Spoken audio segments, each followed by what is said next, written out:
बिस्मिल्लाहिर्रहमानिर्रहीम, अस्सलाम वालेकुम नाज़रीन, आप देख रहे हैं प्रोग्राम द लास्ट स्टार। मैं हूं यासिर रशीद और स्टूडियो मेरे साथ मौजूद हैं सीनियर तजज़ियाकार राना मोहम्मद अजीम साहब। नाज़रीन, पाकिस्तानी सियासत में किसकी इस वक्त कितनी हैसियत है, कितनी मकबूलियत है, कितनी उसकी तगोदो है और कितनी हिकमत अमली जो उसकी है वो पायेदार है। पाकिस्तान मुस्लिम लीग नून अंदरूनी तौर के ऊपर अगर देखा जाए तो मुख्तलिफ नशस्तों के ऊपर 3-3, 4-4 हल्कों में कागजात नामजदगी जमा करवाए जा रहे हैं। जो मेन लीडर हैं उनके अलावा भी जो दूसरे उम्मीदवार हैं, मिसाल के तौर पर अता तारड़ साहब ने कौमी असम्बली के हल्के से इलेक्शन लड़ने का फैसला किया तो 2 हल्कों से उन्होंने कागजात नामजदगी जमा करवाए हैं। यानी बड़ी सतह के ऊपर भी सेकंड टियर लीडरशिप जो है वो भी ज़्यादातर हल्कों में कागजात नामजदगी जमा करवा रही है। सवाल एक ये है कि क्या पार्टी के पास कोई और मजबूत उम्मीदवार नहीं होता? ये भी बुनियादी सवाल है कि इतनी नशिस्तों पे जब इंतखाबात में हिस्सा ले लिया जाता है तो फिर ज़िमनी इंतखाबात में भी पैसा खर्च करना पड़ता है, क्योंकि नशिस्त तो आपको एक रखना पड़ती है। आप तीनों भी जीत जाएंगे तो आपको एक रखना पड़ेगी, आप 2 हार जाएंगे तो फिर भी उस पर ज़िमनी इलेक्शन होंगे, या फिर दूसरा अगर उस पर कोई मैदान मार जाता है तो ये उसकी मकबूलियत का ग्राफ होगा। लेकिन अभी तक कितनी पार्टीज फैसला कर चुकी हैं? अभी तक जो दावेदार हैं पार्टीज के हमारी जो लिस्ट है वो मुकम्मल हो चुकी है, तो फिर लिस्ट का ऐलान क्यों नहीं किया जा रहा है? ये एक बुनियादी सवाल है। इसी से बात का आगाज करते हैं। राना साहब, क्या समझते हैं मुल्क की सद का जो नक्शा है उस पर कितनी नई लकीरें खींचे जाने वाली हैं और किसके लिए कितना हिस्सा बनने वाला है? बिस्मिल्लाहिर्रहमानिर्रहीम, अस्सलातु वस्सलाम अलैका या सय्यदी या रसूलल्लाह, अस्सलातु वस्सलाम अलैका या सय्यदी या हबीबल्लाह। यासर, मैं आपको एक चीज़ तो बड़ी क्लियर और साफ बता दूँ, इलेक्शन का रिजल्ट आपके सामने आ जाएगा। मुस्लिम लीग नून जो तवक्को कर रही है उससे उसके करीब दर भी नहीं जाएगी। पीपल्स पार्टी जो तवक्को कर रही है उसके करीब भी नहीं जाएगी। दोनों ये सियासी जमातें जो है, जो तवक्कुआत इनकी हैं, जो इनके दावे हैं, उसके करीब भी ये नहीं जाएंगे। आप 8 फरवरी को जिस वक्त भी इंतखाबात होते हैं, जिस वक्त 8 फरवरी जिस वक्त भी इंतखाबात होते हैं 8 फरवरी को, यानी चलिए हम तो कुछ कह नहीं सकते, 8 फरवरी को जब इंतखाबात होते हैं तो आप ये सारा रिजल्ट देख लीजिएगा। इस वक्त मैं आपको वो चीज़ बता रहा हूँ कि इस तमाम सियासी जमातों के अंदर इस वक्त एक सर्वे, एक रद्द अमल, ये सारी चीज़ें मौजूद है जिस पर उन्हें पता है कि अवाम की तरफ से हमें 17 माह की हुकूमत करने पर किन मुश्किलात का सामना करना पड़ रहा है। यासर, आपको पता है मेडिसन, मिर्गी की दवाई 50 रुपए की गोली 3000 रुपए ब्लैक में बिक रही है। 100 से जायद मेडिसन मार्केट से गायब हैं। महंगी ब्लैक में इस तरीके से चीजें बिक रही हैं। तो गालियां किसको पा रही हैं? बुरा किसको कहा जा रहा है? उन लोगों को कहा जा रहा है जो लोग इस वक्त इक़्तिदार के मस्कत के लिए, इक़्तिदार को हासिल करने के लिए बड़े बड़े दावे कर रहे हैं। तो ये तो आप ज़हन में रखिएगा, अगला जो सियासी मंजरनामा बनेगा उस मंजरनामे में वज़ीर आज़म की नशिस्त पर नून लीग और पीपल्स पार्टी में से कोई नहीं है। ये आज कागज़ पे लिख लें और वक्त आएगा मुझे बता दीजिएगा कि मैंने जो बात की थी, आज का दिन टाइम नोट कर लें, आपके सामने आ जाएगी। बाकी मुल्क का सियासी मंजरनामा तो हर रोज़ तब्दील होगा। यस सर, ये वाहिद इलेक्शन है पाकिस्तान की तारीख में, ये वाहिद इंतखाबात हैं जिसमें अभी तक कोई भी सियासी जमात जिसको मुकम्मल सहूलियात मुयस्सर हैं वो भी मुतमिन नहीं है, वो भी उसकी भी तसल्ली नहीं है, उसको भी यकीन नहीं है कि वो जीतेंगे या हारेंगे। अभी आपने खुद ही कहा कि एक उम्मीदवार 6-6, 7-7, 4-4, 2-2, 3-3 जगहों पे कागजात जमा करा रहे हैं। मैं आपको ये खबर दे रहा हूं कि कम से कम 12 नशिस्तों पर तो इनको वो सामना करना पड़ रहा है कौमी असम्बली की पंजाब के अंदर 12 नशिस्तें, जो ये उन लोगों को दे रहे हैं जिनका नून लीग से दूर दूर तक तल्लक नहीं था, लेकिन किसी वफादारी के सिरे में उन्हें मिल रही है। उन नशिस्तों पर तो फैसला वक्त से पहले ही हो जाना, वो आपको नजर आ जाएगा। उसके बाद बहुत से हल्के ऐसे हैं कि जिन हल्कों में कमजोर हल्के समझकर वहां पर किसी और हल्के से नून लीग के उम्मीदवार आके इलेक्शन लड़ना चाहते हैं, क्योंकि पंजाब में मुकाबला तहरीक इंसाफ और नून लीग का ही होगा। यस सर, पीपल्स पार्टी का जहां पे मुकाबला है वो बहुत थोड़ा सा एक एरिया जनूबी पंजाब किसी वक्त में कहते थे, लेकिन अब नहीं है। अब ये बात ख़त्म हो गई है, अब ये चीज़ें ख़त्म हो गई हैं। अब देखने वाली बात तो ये होगी कि आज़ाद उम्मीदवार कितने होंगे। आप देखने वाली बात ये होगी कि कितने लोग हैं जो पार्टी के हैं, अब ये भी देखने वाली बात होगी क्या तहरीक इंसाफ को बल्ला वापस मिल रहा है, क्या तहरीक इंसाफ जो है वो बल्ले पे आ रही है। अगर तो वाकई आ रही है तो मज़े वाली बात यह है कि फिर जिस तरह आज आपको पता ना एक बड़ा सख्त हुक्म लाहौर हाई कोर्ट की तरफ से गया है और उसमें इलेक्शन कमीशन को मुखातब किया गया कि सारे इदारे तो आपके कंट्रोल में होते हैं बतौर इलेक्शन कमीशन, आप क्यों नहीं हदायत जारी करते। ये उस वक्त किया गया जब चौधरी ज़हूर साहब को जानते हैं ना यासर साहब आप? मैं क्या, पूरी दुनिया जानती है ना। पाकिस्तान में जब चौधरी ज़हूर साहब की बेटी को के साथ जो आज सोशल मीडिया पे चल रहा है, परवेज लाई साहब की बीवी, मैं चौधरी साहब की वालदा, चौधरी शुजात साहब को भी जानता हूँ। हाँ, जब और चौधरी शुजात साहब की क्या लगती हैं वो खुद बता सकते हैं। जब इनके कागजात जमा नहीं हो रहे और हाई कोर्ट के हुक्म को रद्दी की टोकरी बनाया जा रहा है तो फिर आप अंदाज़ा लगा सकते हैं आगे क्या होगा।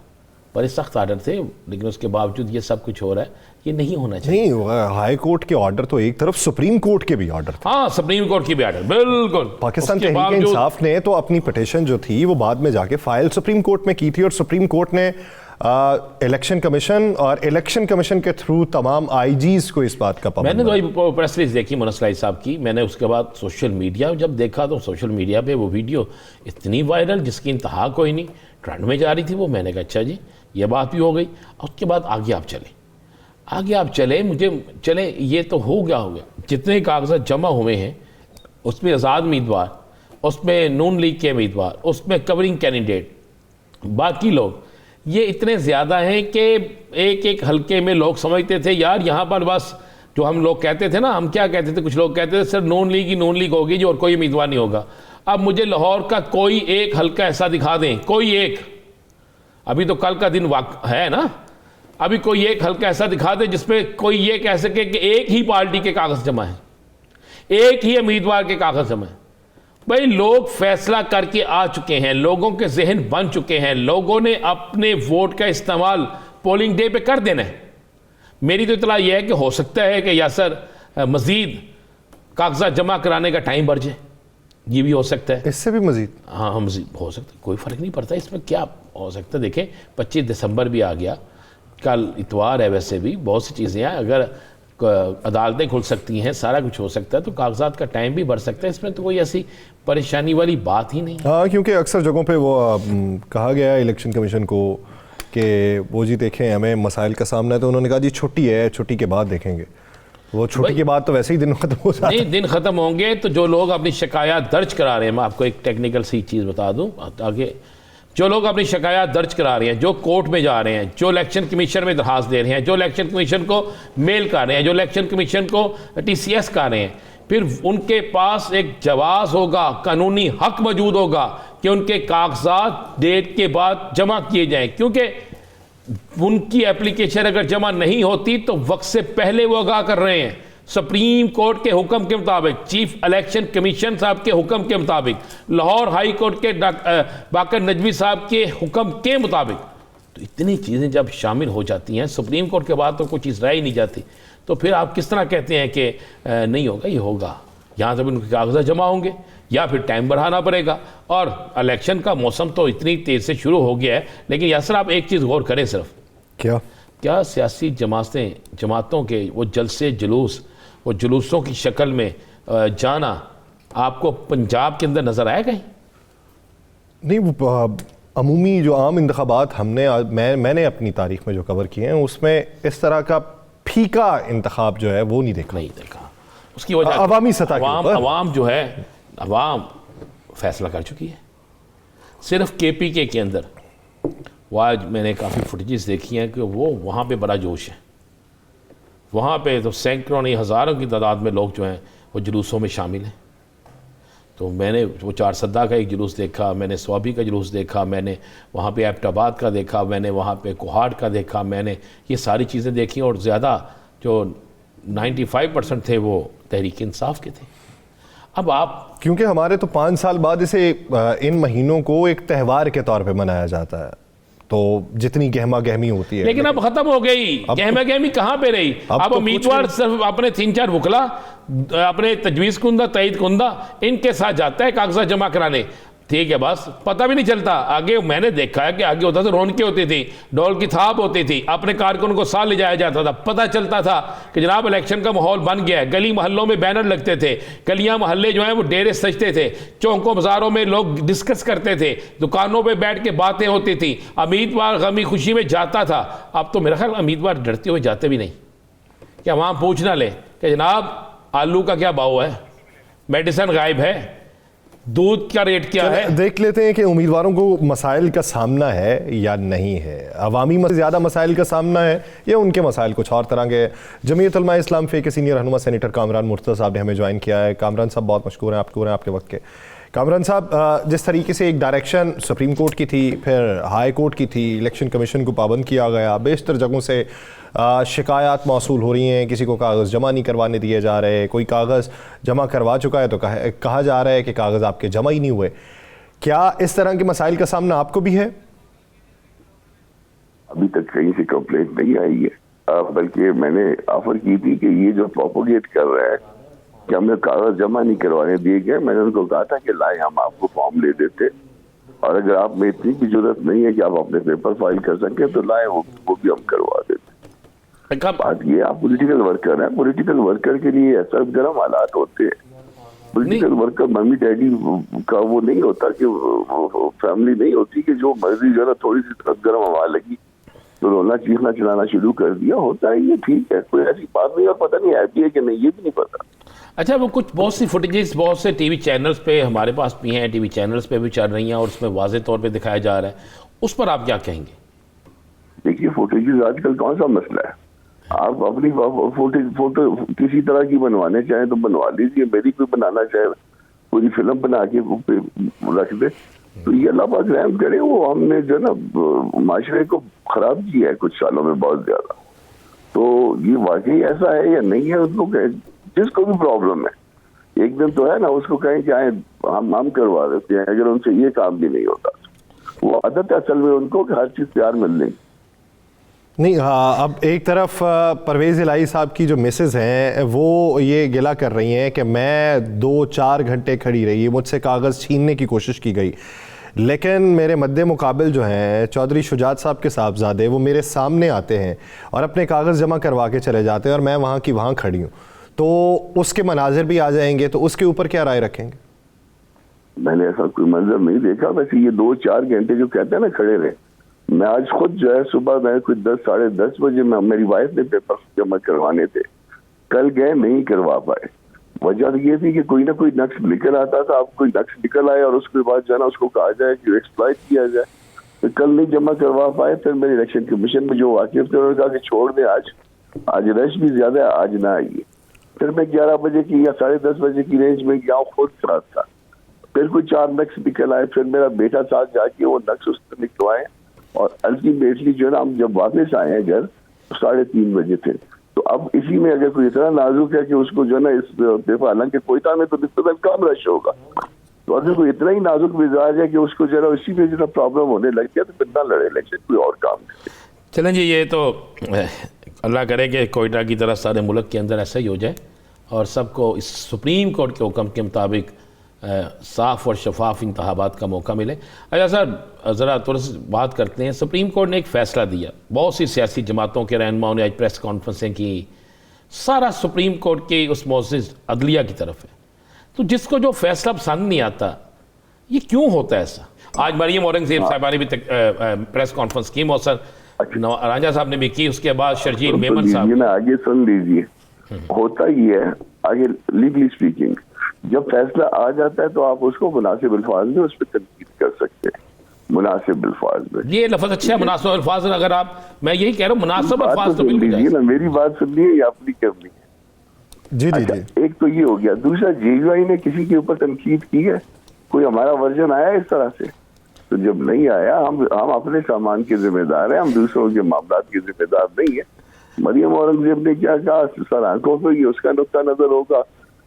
सुप्रीम कोर्ट ने क्या किया, किसके साथ किया, सर आंखों पे ये उनका ओपिनियन होगा, उसका हक था। It's okay. चलें जी, ये हम तो आपको एक सियासी रहनुमा समझते हैं, इसलिए हम तमाम सियासी जमातों के रवैयों के हवाले से आपसे बात करते हैं। अगर आप कहते हैं सिर्फ जमीयत उलमा इस्लाम की बात करनी है तो फिर हम अपने को जवाब देना है, ना कि दूसरों के ऊपर जो है ना कि हमारा किसी के साथ अच्छे ताल्लुकात है या बुरे ताल्लुकात है उसको खराब या अच्छा करना है, ये हमारा एथिक नहीं है। अगर कोई हमने किया आप बताइए कि जी यहाँ काम है ताकि गैर जमहूरी काम है। अच्छा कामरान साहब, ये बताइएगा कि एमकेएम ने ये कहा है कि पाकिस्तान मुस्लिम लीग नून से हमारी कोई सीट एडजस्टमेंट नहीं हुई। अब आप उसी इत्तेहाद का हिस्सा बनने वाले थे जो एमकेएम, जमीयत उलमा इस्लाम फे और पाकिस्तान मुस्लिम लीग नून का होना था, तो क्या आप ये समझें कि आपकी सीट एडजस्टमेंट उनके साथ है या फिर ये समझें कि आपने भी कता ताल्लुकी का ऐलान किया? देखिए, पॉलिटिक्स को आप मुझसे ज्यादा जानते हैं और इस हवाले से आप रिपोर्टिंग करते हैं, आप सारा लंबा जो है ना वो ताल्लुक में रहते हैं पॉलिटिशियंस के साथ। ये प्रेशर बढ़ाने की भी टैक्टिस हो सकती है, कहीं वाकई जो है ना पार्ले जो है ना फेल हो जाते हैं तो कोई कई बातें होती है और कहीं पे आखिरी लम्हात में जो है ना आप बन जाते हैं और मामला सेटल हो जाते हैं, कई बातें हो सकती है। अब मुबतदा तौर पे हो सकता है कि एमकेएम जो है ना प्रेशर बढ़ा रही हो, ये भी हो सकता है कि प्रेशर ना बढ़ा रही हो, उनका जेन्युइन कोई हो, तो हम बहरहाल जो है फिल वक्त तो हमारा जो इरादा है मुमकिन है कि ये इरादा न रहे, हम पीपल्स पार्टी के साथ नहीं चलना चाह रहे सिंध में, मगर चलने पे मजबूर भी हो सकते हैं कि हालात ऐसे बन जाए, एडजस्टमेंट हो जाए। वो पाकिस्तान की पोलिटिकल पार्टी है ना, तो पाकिस्तान की किसी पोलिटिकल पार्टी के साथ किसी भी लम्हे अगर हालात बन जाते हैं तो बैठा जा सकता। अच्छा, जमीयत उलमा इस्लाम जो है वो क्या पंजाब से अपने कैंडिडेट दे रही है? जी बिल्कुल, इंशाल्लाह ताला हमने कुछ कैंडिडेट दे भी दिए, खड़े हो गए हैं और उसमें बाद जगहों पे ऐसा भी है, मैंने खुद मैसेज किया जो हमारे जनरल सेक्रेटरी को कि ख्वातीन को भी डायरेक्ट सीटों में खड़ा किया जाए। अच्छा, आपने इशारा दिया कि मजबूरी में आपको पाकिस्तान पीपल्स पार्टी के साथ भी चलना पड़ सकता है सिंध में, तो उस मजबूरी में फिर आपके जो सिंध के अमीर हैं उनकी कुर्बानी देंगे, क्योंकि वो तो चेयरमैन पीपी के मुकाबले में इलेक्शन में उतरते हैं। मैंने ये नहीं कहा कि मजबूरी की अल्फाज मेरे इस्तेमाल नहीं किया, आप उसको ज्यादा स्वीयर ना कर लेना। अच्छा, आपने किया तो मैंने कहा शायद मजबूरी हो चुकी। नहीं, ऐसी बात नहीं, आपकी राय हो सकती है। हमारे लिए जो ना सोमरो साहब इंतहाई मोहतरम है और अभी तो उसकी बच्ची की फौतीदगी भी हुई है, 1-2 दिन हुए, तो हम सिंध को तो सारा सोमरो साहब चला रहा होता है पूरी। उसकी मौलाना के बाद अगर कोई हिम्मत है तो उसकी सोमरो साहब की है वहां पे, तो कुर्बानी वगैरह कहीं पे नहीं दी जा सकती। सियासत में इतनी लचक होती है कि वो इकट्ठे बैठा जा सकता है, इवन आप जो है जिसको नहीं देखते उससे भी बैठ जाते हैं बाजू। अच्छा, आपका सियासी तजिया क्या है कि इन इंतखाबात में आप किसी एक पार्टी को अक्सरियत लेते देख रहे हैं या दोबारा मिक्स होकर कोई जमहूरी अमल चलेगा? मैं किसी पार्टी को अक्सरियत में नहीं देख रहा। ये याजूज बाजूज बन जाएगा, उसका मुरब्बा बन जाएगा। ये किसी के पास मुझे नहीं नजर आता है कि कोई सादा अक्सरियत भी आएगी। अच्छा, सादा अक्सरियत हम किस्म की पार्लियामेंट आएगी। मेरा अपना जो है पॉलिटिकल वर्कर के तौर पे जो है असेसमेंट यही है, हालांकि ये बात गलत हो। अच्छा कामरान साहब, ये बताइए कि क्या वो कंफर्म हो चुका है कि पेशावर की हद तक या खैबर पख्तूनख्वा के कुछ शहरों की हद तक पाकिस्तान पीपल्स पार्टी से आपके जो मामलात थे वो सेटल हो चुके हैं सीट एडजस्टमेंट के हवाले से? हाँ, देखिए इसमें कमेटियां बननी है अभी तक, तो चूंकि एकदम इलेक्शन अनाउंस हुए हैं तो हमने बड़ी मुश्किल से जो है ना ये मामला कवर किए और इसके बाद अगले 2-3 दिन जो है ना वो मंशूर के हवाले से जो है ना उसको आखिरी टच दे रहे हैं। उसके अलावा इलेक्शन सेल्स बन रहे हैं, तो मेरा ख्याल इसके ऊपर भी कमेटी 1 आध दिन में बन जाएगी। ना पीपल्स पार्टी के साथ कुछ चीज फाइनल हुई है अभी तक मेरी अपने इल्म के मुताबिक, ना नून के साथ ना किसी और दोस्त के साथ। अच्छा, एक आखिरी सवाल है कि आज फाटा के जम होने और फाटा के हवाले से भी एक बार कौंसिल की तरफ से कहा गया है कि इसका किसी जगह आईनी कोई मसला रह गया है, लिहाजा इस पे जो है हल्का बंदी और दीगर मामलात पे इलेक्शन कमीशन पे उन्होंने भी अदम एतमाद किया है। जब Pakistan bar council, supreme court bar council और इस तरह के एतराज़ात आ रहे हैं, उसमें आप देखते हैं कि कुछ होगा? मैं वो लफ्ज़ इस्तेमाल नहीं करना चाहता जिससे मना किया गया। नहीं, आप बिल्कुल वो लफ्ज़ भी इस्तेमाल करें। मैं आपको कंफर्म कह रहा हूँ कि इलेक्शन होंगे इंशाल्लाह, इन एनी केस होंगे। ये बार काउंसिल का जो है ना, वो इलेक्शन में क्या काम है, इलेक्शन के साथ क्या काम है, क्या वो इलेक्शन लड़ते हैं, वो उनका कोई इस तरह के मामला है। ये पहले भी बार काउंसिल ने, हमारा अपना ग्रुप है पाकिस्तान बार काउंसिल में, बलोचिस्तान अपना ये सुप्रीम कोर्ट बार हमारा अपना ग्रुप है, मगर जब उनका ये स्टेटमेंट आया तो हमने उसको कहा कि क्या किया आपने। अगर इसी तरह कोई खैबर पख्तूनख्वा में कोई बात हुई है, जो कि हम खुद मर्जर के खिलाफ थे, हमने कहा था कि मर्जर में प्रॉब्लम आ रहे हैं, मगर उस वक्त ये सारे दोस्त जो है ना वो कह रहे थे नहीं बड़ा अच्छा काम होने जा रहा है। अब जितनी भी मुश्किलात हैं, अब उन मुश्किलात को लेके चलना पड़ेगा और हमको 8 फरवरी को इलेक्शन करवाना है और मामलात को चोजन गवर्नमेंट की तरफ लेके चलना है। मामलात को गवर्नमेंट की तरफ लेके चलना है, 8 फरवरी को इलेक्शन करवाना है और उसके लिए जो भी मुखालिफत कर रहा है उसको बाकायदा तौर पे जवाब भी देना। बहुत शुक्रिया सेनेटर मुर्तज़ा साहब इस हवाले से अपना वक्त देने के लिए। नाज़रीन एक ब्रेक लेते हैं, ब्रेक के बाद पाकिस्तान पीपल्स पार्टी के रहनुमा शर्मीला फारूकी साहिबा हमें ज्वाइन करेंगी, कहीं नहीं जाएगा सहवदास।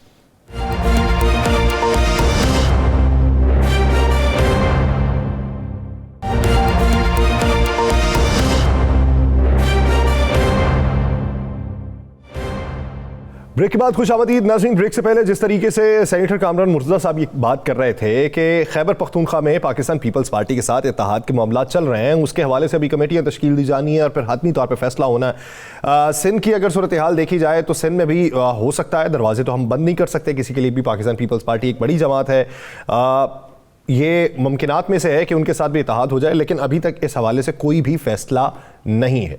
अब पाकिस्तान पीपल्स पार्टी के अगेंस्ट सिंध में जो इत्तेहाद बन रहा था, उस इत्तेहाद को पाकिस्तान पीपल्स पार्टी किस नज़र से देखती है, और अगर उसमें दरारें पड़ रही हैं तो उसमें पाकिस्तान पीपल्स पार्टी की इन्वॉल्वमेंट कितनी है या उनका क्रेडिट कितना है, इसी बारे में बात करते हैं। पाकिस्तान पीपल्स पार्टी के रहनुमा शर्मीला फारूकी साहिबा ने हमें ज्वाइन किया।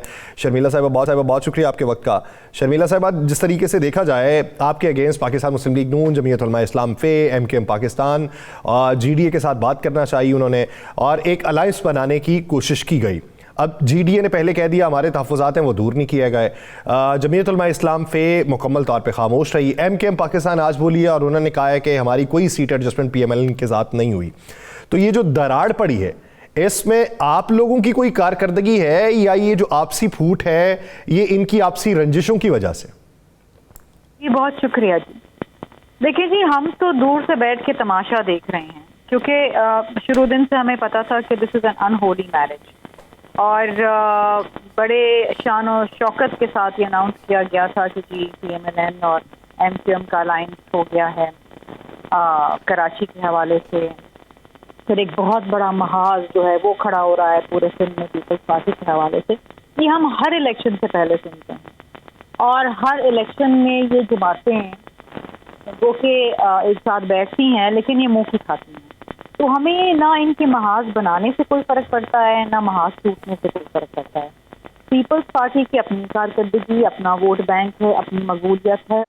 जी शर्मिला साहब, एक मुलाकात जिसका बहुत ज़्यादा प्रोपेगेंडा भी चल रहा है, जिससे बहुत सी सियासी जमातें, बल्कि खसूसन एक सियासी जमात बड़ी परेशान है, वो फैसल वाडा साहब और असवर जरदारी साहब की मुलाकात है। और उसके बाद एक तस्वीर जो सोशल मीडिया पे आती है, हम क्या समझे पैगाम था, मुलाकात थी वैसे ही, या फिर फैसल वाडा साहब आपकी जमात में आ रहे? देखिए जी, अभी तो मुलाकात थी और आसिफ अली जरदारी साहब किसी से भी मिलेंगे तो जाहिर बात है it will be big news. और सबसे अच्छी बात यह है कि आसिफ अली जरदारी साहब की जो भी मुलाकात होती है वो बड़ी माने खेज होती है और उसको पूरे पाकिस्तान में बहुत ही तवज्जो मिलती है और वो तवज्जो का मरकज़ बन जाता है, क्योंकि आसिफ अली जरदारी साहब की जो सियासी बसीरत है उसको कोई चैलेंज नहीं कर सकता। देखिए, इलेक्शन का माहौल है, एक दूसरे से लोग मिलेंगे भी, सियासी रहनुमा भी मिलेंगे, लोग शमूलियत भी इख्तियार करेंगे, एक जमात छोड़ के दूसरी जमात में भी जाएंगे। अभी तो बहुत सारी चीज़ें होनी हैं। अभी तो आप देखिए जैसे जैसे वक्त गुजरता जाता है बहुत सारे सरप्राइजेज भी मिलेंगे। नहीं, वावडा साहब की मुलाकात का होना एक इसलिए भी हैरत ज़दा है कि वावडा साहब जब इब्तदाई तौर पे उन्होंने पाकिस्तान तहरीक इंसाफ से अलहदगी इख्तियार की थी, तहरीक अदम एतमाद के बाद जब वो मंजर आम पे आए, बड़ी प्रेस कॉन्फ्रेंस की, तो उस वक्त उन्होंने तमाम सियासी जमातें और ये पॉलिटिकल स्ट्रक्चर के ऊपर बातें की कि ये ठीक नहीं है। लेकिन अब वो पीपल्स पार्टी के शरीक चेयरमैन से मुलाकात कर लें तो ये लगता है कि शरीक चेयरमैन जो है वो किसी बहुत बड़ी गेम में।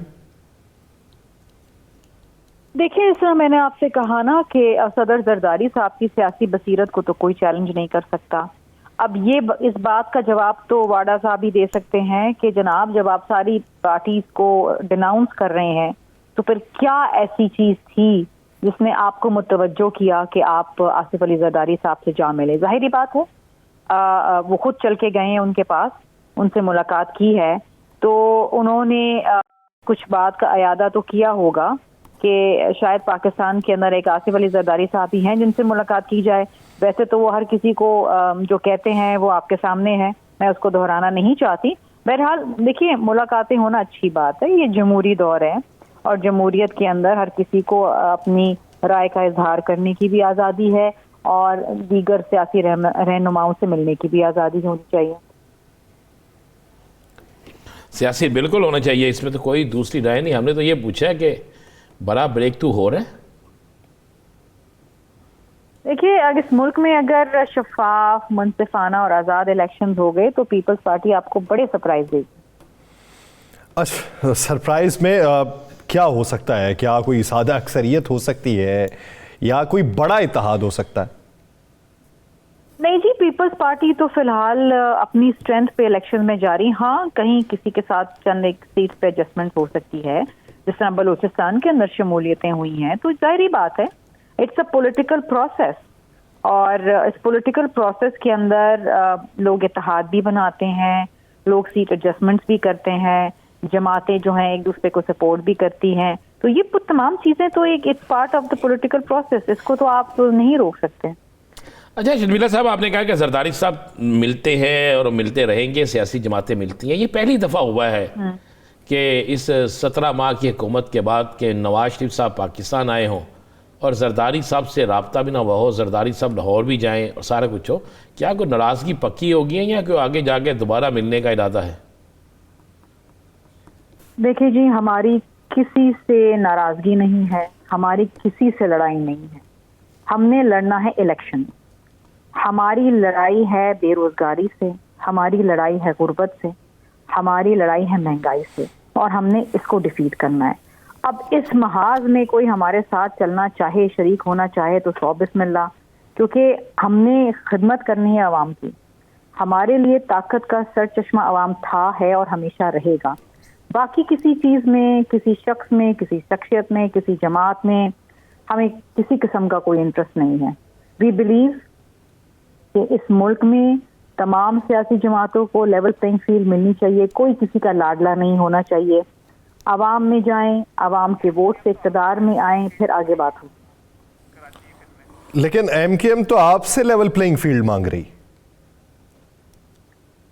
कि एमकेएम की जो सियासत है ना, वो पिछले कोई 20-22 सालों से एक बड़ी मुख्तलिफ सियासत हो गई है और पिछले कोई 2 दहाई से तो वो इक़्तिदार में ही है, चाहे वो जनरल मुशर्रफ के साथ हों, चाहे वो पीपल्स पार्टी PMLN या PTI के साथ हों। वो हर दौर में इक़्तिदार में ही रहते हैं और प्रॉब्ली ये उनका तरीक़ेकार है। वो समझते हैं कि इक़्तिदार में रहेंगे तो अपने वोटर्स की बेहतर खिदमत कर सकेंगे। You know, I don't want to comment anything on their way of politics. और फिर बीच में टूट फूट भी हुई, अब दोबारा जुड़ गए हैं, 3-4 धड़े बन गए थे, अब वो दोबारा जुड़ गए हैं। अब वो एक आई थिंक अपनी जो एक लॉस्ट स्ट्रेंथ है उसको कवर करने की कोशिश कर रहे हैं। लेकिन ऑल सेड एंड डन, देखिए पाकिस्तान में जो पॉलिटिकल लैंडस्केप है, जिसमें अब आप देखें तो 12 करोड़ 60 लाख रजिस्टर्ड वोटर्स हैं और उसमें जो 65% वोट हैं वो लगभग यूथ के हैं, 35 साल या उससे कम। एक बहुत बड़ा फिगर है और this is a game changer. ये अगर वोट डालने आ गए इलेक्शन में तो ये पाकिस्तान का पॉलिटिकल लैंडस्केप का नक्शा बदल देंगे, क्योंकि ये बड़ी बाशऊर यूथ है, ये समझती है, ये जानती है, ये फैसले करना जानती है, ये डिसीजन लेना जानती है और ये अपने ऑप्शंस को वे करना जानती है। तो जो जमात इस पूरे वोटर्स की इस कम्युनिटी को मुतवज्जो कर सकेगा, अपने मंशूर में इनके लिए प्रोग्राम्स लाएगा और फिर एक हिस्ट्री भी होनी चाहिए ना कि अगर आपने वादे किए हैं तो क्या आप उन वादों पे पूरा उतरते हैं या आप यू टर्न ले लेते हैं। तो कौन सी वो जमात है जो वादे करके डिलीवर करती है, तो फिर वो जो जमात है वो इस इलेक्शंस के अंदर जो है वो मकबूल रहेगी। और वो वोट्स ले जाएगी। अच्छा, एक मेरा आखिरी सवाल है, इलेक्शन हो जाते हैं, किसी जमात को सादा अक्सरियत नहीं मिलती, तो क्या पीपल्स पार्टी नून लीग के साथ मिलकर हुकूमत बनाएगी? देखिए जी, मेरा इस वक्त कुछ भी कहना काबिल वक्त है, बिकॉज पहले इलेक्शंस हो जाएं, इलेक्शन फ्री एंड फेयर हो जाएं, उसके बाद देखा जाएगा कि किसके पास अक्सरियत है, किसके पास नहीं। देखिए, जैसे आसिफ अली जरदारी साहब ने कहा है कि एक यूनिटी गवर्नमेंट बनेगी, किसी भी जमात के पास 2/3 अक्सरियत नहीं आएगी। तो इन एनी केस एक कोलिशन गवर्नमेंट बनने तो जा रही है, जो इस वक्त हमें नजर आ रहा है। तो अभी इस वक्त कुछ भी कहना मेरा ख्याल है it's very premature. We have to wait and see कि इलेक्शन के रिजल्ट्स के बाद क्या एक पॉलिटिकल डायनामिक्स क्या सामने आते हैं। अच्छा, एमकेएम ने जो पाकिस्तान मुस्लिम लीग नून से सीट एडजस्टमेंट के हवाले से लाताल्लुकी का ऐलान किया, वो शायद इस वजह से किया है कि शहबाज शरीफ साहब जो हैं वह इन्हें 242 से अपने कागजात जो हैं वो जमा करवाने का इरादा रख रहे थे। तो मुस्तफ़ा कमाल साहब वहाँ पर मौजूद थे, तो जब उन्होंने ये इनकी तरफ देखा तो इसलिए उन्होंने लाताल्लुकी का ऐलान कर दिया। तो उसी हल्के से आपका मजबूत उम्मीदवार कौन सा है?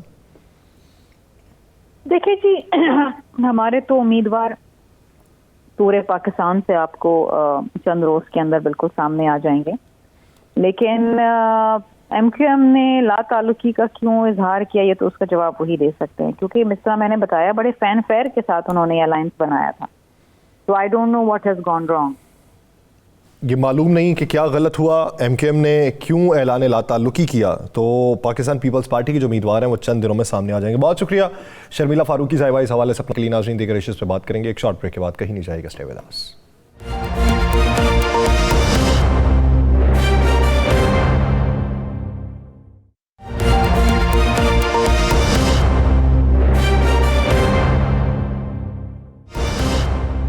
ब्रेक के बाद खुशामदी नाज़रीन, अगर एमकेएम को देखा जाए तो एमकेएम वो पहली जमात थी जिसने सबसे पहले ऐलान किया पाकिस्तान मुस्लिम लीग नून से इत्तेहाद का, और वो एक ऐसे वक्त में किया कि जब अभी मंजरनामा भी कोई रोशन नहीं हो रहा था।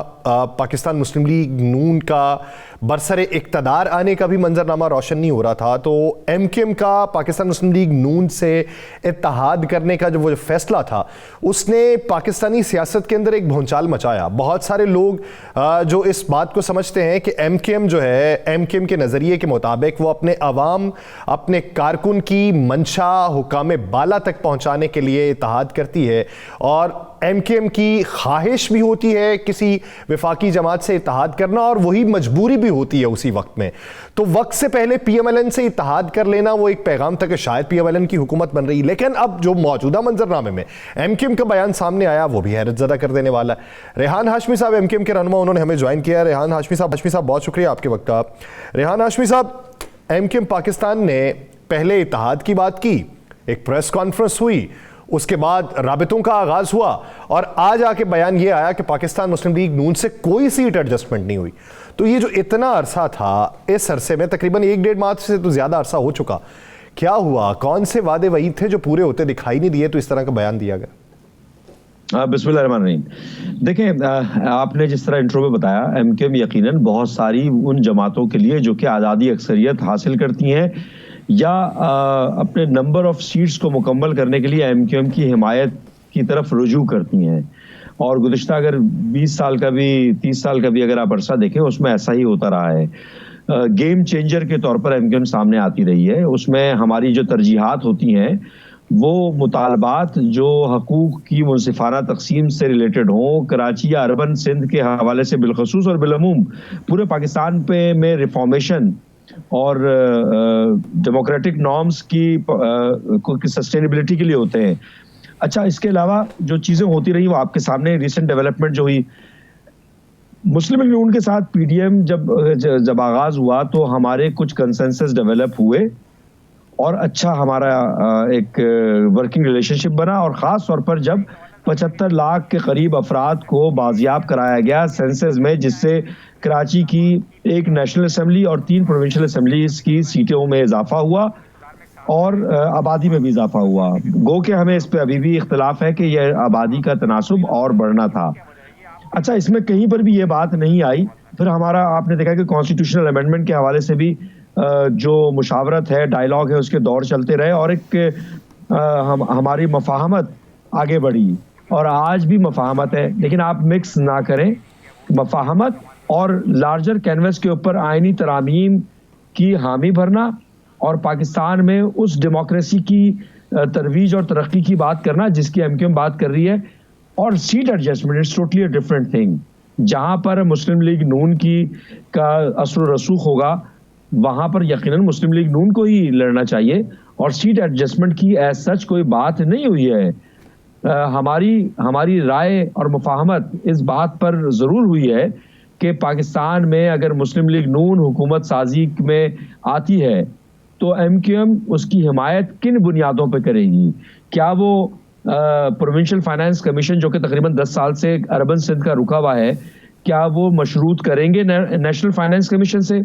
क्या मुस्लिम लीग नून अगर अक्सरियत में आती है, हुकूमत साजी करती है और constitutional amendment, devolution of power, delegation of authorities, इसके तरफ कॉन्स्टिट्यूशनल अमेंडमेंट 2/3 मेजॉरिटी की जरूरत होती है तो एमक्यूएम की क्या हिमायत करेगी? एमक्यूएम के इस एजेंडे के ऊपर एमक्यूएम इस बुनियाद के ऊपर मुस्लिम लीग की हिमायत करेगी एंड सो ऑन।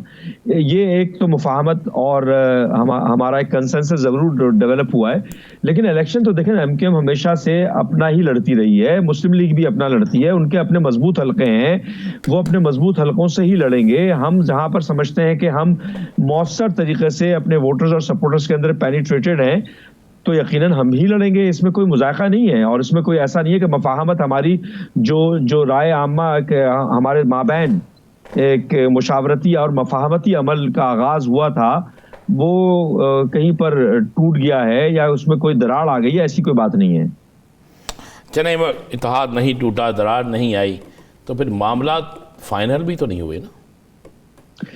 मामलात फाइनल तो उस वक्त होंगे कि जब मुस्लिम लीग नून जीत कर आए, आज़ादी अक्सरियत हासिल करे और हमारी उस मुतालबात के ऊपर कि जिसमें पीपल्स पार्टी ने भी दस्तखत किए थे माने नहीं, पाया तकमील तक नहीं पहुंचाए, और 2013 से भी पीपल्स पार्टी के साथ ये हुआ। लेकिन अगर मुस्लिम लीग नून उन मुतालबात के ऊपर जिस पर मफाहमत है, जिस पर उन्होंने हामी भरी है, कॉन्स्टिट्यूशनल अमेंडमेंट जब इस काबिलियत में आएगी, जब फॉर्म ऑफ द हाउस पूरा करने की अहलियत रखेगी, तब वो तमाम चीजें आगे बढ़ेंगी। अभी तो हमारी एक डायलॉग हुए और मफाहमत हुई है, इत्तफाक राय हुआ है कि जनाब ये करना है, उन्होंने इस बात की हिमायत करी, तो ये इस हद तक तो हुआ है। अब इलेक्शंस होने के बाद, आज़ादी अक्सरियत हासिल करने के बाद, 2/3 मेजॉरिटी के हसूल के लिए और हुकूमत साजी करने के बाद कॉन्स्टिट्यूशनल अमेंडमेंट के हसूल के लिए 2/3 मेजॉरिटी को ऑब्टेन करना और उस तरफ गामजन होना। हाशमी साहब, सवाल ये है कि जब आपने इत्तेहाद करना हो तो आप इत्तेहाद कर लेते हैं। बहुत बार आप कहते हैं कि पाकिस्तान पीपल्स पार्टी ने भी आपके साथ दगा किया, PMLN ने भी दगा किया, PTI भी दगा कर गई, लेकिन इत्तेहाद में जब जाना हो तो तब इत्तेहाद में होते हैं, लेकिन इंतखाबात होने वाले हों तो सारा माजी याद आना शुरू हो जाता है। ये आपके लिए नहीं, मुख्तलिफ जमातों के लिए, क्योंकि आप तनकीद कर रहे हैं पीपल्स पार्टी पे। पीपल्स पार्टी इलेक्शन में कंपेन जो कर रही है वो कर रही है PMLN के खिलाफ, PMLN जो कंपेन कर रही है वो PTI के खिलाफ कर रही है। यानी समझ नहीं आ रहा कि किसकी किसके साथ लड़ाई चल रही है। तो ये सारी चीजें इंतखाबात में क्यों याद आती हैं? देखिए, हिस्टोरिकल बैकग्राउंड तो मौजूद है ना तमाम चीज़ों का, एक लेगेसी कैरी फॉरवर्ड तो हो रही है, वो तमाम जमातों की है। हमारा शदीद तरीन गिला मुख्तलिफ पॉलिटिकल पार्टीज से उनके मुख्तलिफ टाइम फ्रेम के अंदर रवैयों की वजह से रहा है। हमारे वो मुतालबात जो कि तमाम पॉलिटिकल पार्टीज के पास लेकर जाते रहे और मुख्तलिफ अदवार में इलेक्शन से पहले हामी भरते रहे, चाहे वो PTI हो, चाहे पीपल्स पार्टी हो, और उसकी तकमील ना करना हमारे गिला और शिकवे का बाइस बना। गिले शिकवे तो पॉलिटिकल पार्टीज के होते हैं और इलेक्शंस के दिनों में ही ये बामे अरूज पर होते हैं और एक दूसरे की गलतियां, कोताहियां, नाकामियां उसको उजागर कर रहे होते हैं। ये पॉलिटिकल सिस्टम है और अपनी उन जो बैकग्राउंड है, हिस्टोरिकल जो फैक्ट्स हैं, उसको उजागर करने का वक्त होता है। तो हम तो बात पाकिस्तान रेहान हाशमी साहब, आपने जिस दस्तखत की बात की है, जिसपे पीपल्स पार्टी ने दस्तखत किए थे, मौलाना साहब ने दस्तखत किए थे, उस पर तो मुस्लिम लीग नून के उस वक़्त के वज़ीर आज़म जो थे उन्होंने भी साइन किए थे। तो फिर ये बाकियों के साथ दूरी और उनके साथ करीबी और मैं इसकी वजाहत कर दूं, थोड़ी सी वजाहत कर दूं। देखिए, मुस्लिम लीग नून के साथ जो हमारा मुआहदा था वो एक अलहदा पेपर था, और 18वीं तरमीम के बाद जो डोमेन सूबे का होता है वो मुस्लिम पीपल्स पार्टी के साथ वो अलहदा एक दस्तखत शुदा डॉक्यूमेंट था। और ये दस्तखत शुदा डॉक्यूमेंट वही तमाम मुतालबात उसमें तहरीर थे जो दिहाइयों से एमक्यूएम पाकिस्तान जिसके मुतालबे करती रही। पहली सूरत तो ये कि हमारे वो मुतालबात जो दिहाइयों से हम जिनके मुतालबे कर रहे थे, जिस हकूक की जद्दोजहद कर रहे थे, इन तमाम पॉलिटिकल पार्टीज ने उसमें दस्तखत करके इस बात को तो रिकॉर्ड का हिस्सा बना दिया कि जनाब इन पॉलिटिकल पार्टीज को इन मुतालबात और इन हकूक को देना है। अब सवाल तो होना चाहिए उन पॉलिटिकल पार्टीज से कि जनाब जब आपने इसकी हामी भरी, दस्तखत किए, तो उसको पाया तकमील तक क्यों नहीं पहुंचाया? और एमक्यूएम अगर इसके पाया तकमील तक ना पहुंचने की बिना पर खफगी का इजहार करती है तो जायज़ है। दूसरा नुक्ता ये कि जो पॉलिटिकल पार्टीज जो मिस कमिटमेंट की बात अगर आ रही है सामने, जो हमने विटनेस भी किया, जिस पर हम सब बरहम ही हैं, तो वो हम उसको अया भी कर रहे हैं, मीडिया के सामने भी ला रहे हैं, आवाम के सामने भी ला रहे हैं, और वो आवाम को पता भी है क्योंकि उन दिनों में भी बड़ी ले दे हुई थी कि जनाब ये दस्तखत हो रहे हैं, मुआहदे हो रहे हैं। तो कम से कम ये अचीवमेंट जरूर थी कि उन पॉलिटिकल पार्टीज ने जिनसे हकूक की जद्दोजहद कर रहे थे उन्होंने दस्तखत किए।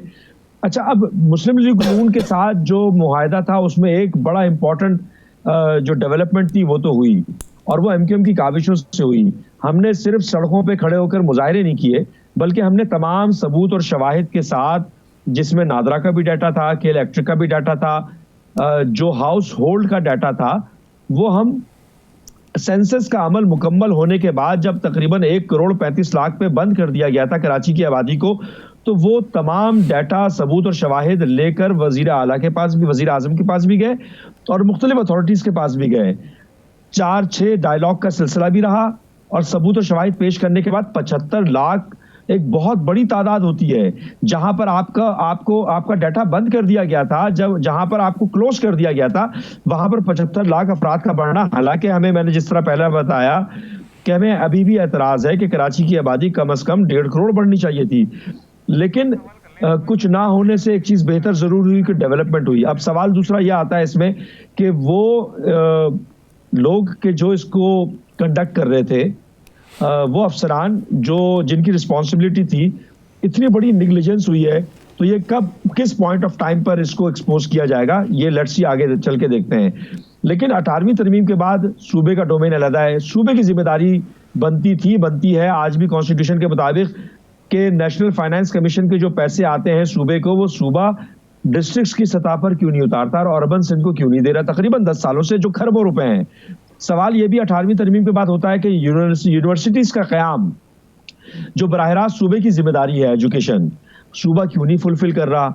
सूबे ही की जिम्मेदारी बनती है कि कोटा सिस्टम एबॉलिश क्यों नहीं कर रहा, और अर्बन और रूरल का जो डिवीजन क्रिएट किया हुआ है सूबे ने, कोटा सिस्टम की कदगन लगाकर यहाँ सिंध में रहने वाले ये आपके मुतालिबात तो पिछले बहुत सालों से हैं। एक आखिरी सवाल ये कि आप level playing field Pakistan Peoples Party से मांग रहे हैं, पाकिस्तान पीपल्स पार्टी से क्यों मांगी जा रही है, इलेक्शन कमीशन से क्यों नहीं मांगते? अच्छा, देखिए, इसका हमारा एक आर्गुमेंट ये है कि तकरीबन 15 सालों से पीपल्स पार्टी मुतलकुल अन्नान हुकूमत कर रही है, हुक्मरानी कर रही है, जो मुख्तलिफ औकात में मुख्तलिफ लोग एक्सपोज भी करते रहे हैं, चाहे वो वसाइल की बंदर बांट हो, वसाइल जमा करना हो, नेटवर्किंग हो, अपने आप को मजबूत करना। 15 सालों में इन्होंने जो डेवलपमेंट की है वो अपने लिए, इनका नेटवर्क बहुत मजबूत है, एडमिनिस्ट्रेशन इनकी है, एक टॉप लेवल का हटाएं तो दूसरा भी इनका है, तीसरा भी इनका, जॉब प्लेसमेंट इन्होंने की है, भर्तियां की हैं, पैसे बेइंतहा जमा किए हैं, असर रसूख है इनका। अच्छा, अब हुआ क्या कि लोकल बॉडीज में कई मिसाल मैं देता हूं आपको, उसमें आपने विटनेस किया होगा, मीडिया ने भी विटनेस किया कि डकैत आ रहे हैं, पोलिंग बूथ लेकर जा रहे हैं, और जब पोलिंग बूथ का टाइम खत्म हो रहा है तो भरे भराए पोलिंग बूथ उठा के रखे जा रहे हैं। कोई थप्पे लगाता हुआ दिखाया गया है, कहीं पर डिलिमिटेशन की जा रही है, तो इलेक्शन कमीशन का अमला उसको इन्फ्लुएंस कर रहा है, एडमिनिस्ट्रेशन का अमला, जबकि इलेक्शन कमीशन की जिम्मेदारी बनती है, ये सिर्फ उन्हीं की जिम्मेदारी थी और इस तरह के बहुत सारे मामलात। तो हम ये समझते हैं कि पीपल्स पार्टी ने अपने 15 साल असर और रसूख को भरपूर तरीके से यूटिलाइज उसका किया है, तो इस वजह से आप पाकिस्तान पीपल्स पार्टी से लेवल प्लेइंग फील्ड मांग रहे हैं। बहुत शुक्रिया रेहान हाशमी साहब इस हवाले से अपना वक्त देने के लिए। प्रोग्राम का वक्त खत्म हुआ चाहता है, मुझे और राना साहब को दीजिए इजाजत। आपसे मुलाकात होगी कल। अपना बहुत सा ख्याल रखिएगा। अजानी के बाद।